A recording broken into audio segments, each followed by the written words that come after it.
नमस्कार दोस्तों, सुमन संगीत माला में आप सभी का स्वागत है। दोस्तों, आज जानते हैं कैसे मिलता है पितरों को भोजन। साथ में जानिए श्राद्ध करने से मिलते हैं कौन से 6 लाभ। प्रायः कुछ लोग यह शंका करते हैं कि श्राद्ध में समर्पित की गई वस्तुएं पितरों को कैसे मिलती है।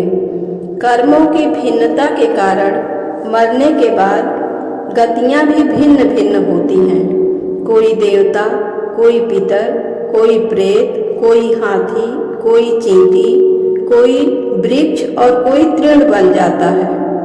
तब मन में यह शंका होती है कि छोटे से पिंड से अलग अलग योनियों में पितरों को तृप्ति कैसे मिलती है। इस शंका का स्कंद पुराण में बहुत सुंदर समाधान मिलता है। एक बार राजा करंधम ने महायोगी महाकाल से पूछा, मनुष्यों द्वारा पितरों के लिए जो तर्पण या पिंड दान किया जाता है, तो वह जल, पिंड आदि तो यहीं रह जाता है। फिर पितरों के पास वे वस्तुएं कैसे पहुँचती हैं और कैसे पितरों की तृप्ति होती है। भगवान महाकाल ने बताया कि विश्व नियंता ने ऐसी व्यवस्था कर रखी है कि श्राद्ध की सामग्री उनके अनुरूप होकर पितरों के पास पहुंचती है। इस व्यवस्था के अधिपति हैं अग्निस्वात आदि। पितरों और देवताओं की योनि ऐसी है कि वे दूर से कही हुई बातें सुन लेते हैं, दूर की पूजा ग्रहण कर लेते हैं और दूर से कही गई स्तुतियों से ही प्रसन्न हो जाते हैं। वे भूत, भविष्य व वर्तमान सब जानते हैं और सभी जगह पहुंच सकते हैं। 5 तन्मात्राएं मन, बुद्धि, अहंकार और प्रकृति, इन 9 तत्वों से उनका शरीर बना होता है और इसके भीतर 10वें तत्व के रूप में साक्षात भगवान पुरुषोत्तम उसमें निवास करते हैं। इसलिए देवता और पितर गंध व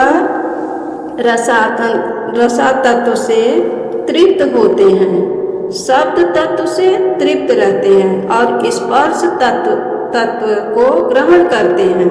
पवित्रता से ही वे प्रसन्न होते हैं और वे बल देते हैं। पितरों का आहार है अन्न जल का सार तत्व। जैसे मनुष्यों का आहार अन्न है, पशुओं का आहार तृण है, वैसे ही पितरों का आहार अन्न का सार तत्व यानी गंध और रस है। अतः वे अन्न व जल का सार तत्व ही ग्रहण करते हैं। शेष जो स्थूल वस्तु है वह यहीं रह जाती है। अब किस रूप में पहुंचता है पितरों का आहार, आइए जानते हैं। नाम व गोत्र के उच्चारण के साथ जो अन्न जल आदि पितरों को दिया जाता है, विश्वदेव एवं अग्निस्वात दिव्य पितर हव्य काव्य को पितरों तक पहुंचा देते हैं। यदि पितर देव योनि को प्राप्त हुए हैं तो यहाँ दिया गया अन्न उन्हें अमृत होकर प्राप्त होता है। यदि गंधर्व बन गए हैं तो वह अन्न उन्हें भोगों के रूप में प्राप्त होता है।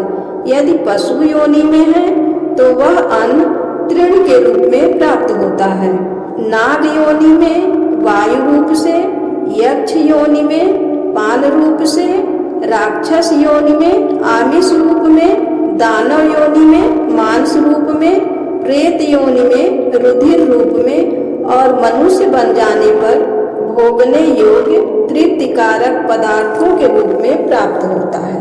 जिस प्रकार बछड़ा झुंड में अपनी माँ को ढूंढ ही लेता है, उसी प्रकार नाम, गोत्र, हृदय की भक्ति एवं देश काल आदि के सहारे दिए गए पदार्थों को मंत्र पितरों के पास पहुँचा देते हैं। जीव चाहे सैकड़ों योनियों को ही पार क्यों न कर गया हो, तृप्ति तो उसके पास पहुँच ही जाती है। श्री राम द्वारा श्राद्ध में आमंत्रित ब्राह्मणों में सीता जी ने किए राजा दशरथ व पितरों के दर्शन, आइए जानते हैं। श्राद्ध में आमंत्रित ब्राह्मण पितरों के प्रतिनिधि रूप होते हैं। एक बार पुष्कर में श्री राम जी अपने पिता दशरथ जी का श्राद्ध कर रहे थे। राम जी जब ब्राह्मणों को भोजन कराने लगे तो सीता जी वृक्ष की ओट में खड़ी हो गईं। ब्राह्मण भोजन के बाद राम जी ने जब सीता जी से इसका कारण पूछा तो वे बोली, मैंने जो आश्चर्य देखा उसे मैं आपको बताती हूँ। आपने जब नाम गोत्र का उच्चारण कर अपने पिता दादा आदि का आवाहन किया तो वे यहाँ ब्राह्मणों के शरीर में छाया रूप में सटकर उपस्थित थे। ब्राह्मणों के शरीर में मुझे अपने ससुर आदि पितृगण दिखाई दिए। फिर भला मैं मर्यादा का उल्लंघन कर वहाँ कैसे खड़ी रहती, इसलिए मैं ओट में हो गई। तुलसी से पिंडार्चन किए जाने पर पितरगण प्रलय पर्यंत तृप्त रहते हैं। तुलसी की गंध से प्रसन्न होकर गरुड़ पर आरूढ़ होकर विष्णु लोक चले जाते हैं। पितर प्रसन्न तो सभी देवता प्रसन्न। श्राद्ध से बढ़कर और कोई कल्याणकारी कार्य नहीं है और वंश वृद्धि के लिए पितरों की आराधना ही एकमात्र उपाय है।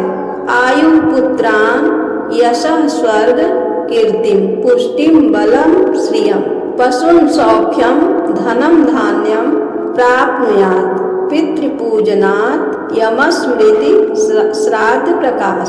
यमराज जी का कहना है कि श्राद्ध करने से मिलते हैं ये 6 पवित्र लाभ। श्राद्ध कर्म से मनुष्य की आयु बढ़ती है। पितरगण मनुष्य को पुत्र प्रदान कर वंश का विस्तार करते हैं। परिवार में धन धान्य का अंबार लगा देते हैं। श्राद्ध कर्म मनुष्य के शरीर में बल पौरुष की वृद्धि करता है और यश व पुष्टि प्रदान करता है।